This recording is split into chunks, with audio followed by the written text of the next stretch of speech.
through, where he's met with the opposite. He comes home to a cold home. No one is there. His dad's out. And when he does finally get home late at night, he asks for a bedtime story, and his dad is just too busy with work. And he says, aren't you too old for this type of thing? Just really neglects his son and kind of just pulls the magic out of him, which is most likely what happened to him. The next day arrives, and Wim is late to school. He misses the bus, so he takes a shortcut that he saw with the girl, Fern, and KB, as they did on their speeder bike the day before.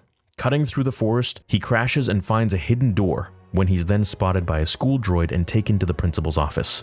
Now, while he's waiting for the essentially principal, Fern, the girl with the speeder, has detention as well, and she asks him what he's in for. Now, it's evident that he thinks she's pretty cool, and he, uses the term wizard, which we're going to get to a little bit later.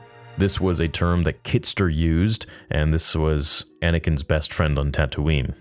So it's a little bit of a nod to that, I think. Wim looks through his tablet at all of the Jedi lore that he's obsessed with reading continuously. And it just makes me think this is probably what Anakin was looking at or, dreamt of.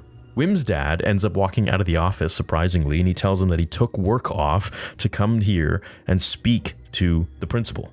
And Wim says that he found a doorway into the forest to a secret Jedi temple, where Fern perks up with interest. His dad won't hear it and is very stern with him to study hard for the test that he's managed to get a second chance at to write.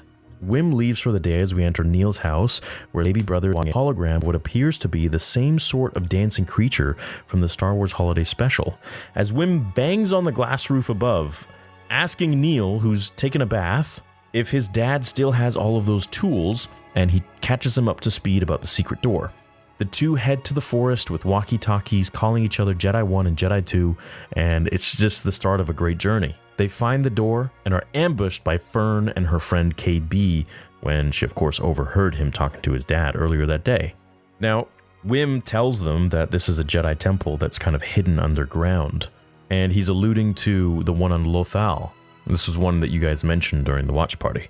Now, Fern is kind of like a dark character a little bit. Like, you could tell she likes horror movies. She starts to make up scary stories and lies about some of them and everything that went on there. And anyways, the door finally opens. They get locked in. Long story short, Wim hits a button and activates the entire ship, and it takes off. And I thought this was a little bit convenient until I rewatched it for the second time while I was doing the breakdown.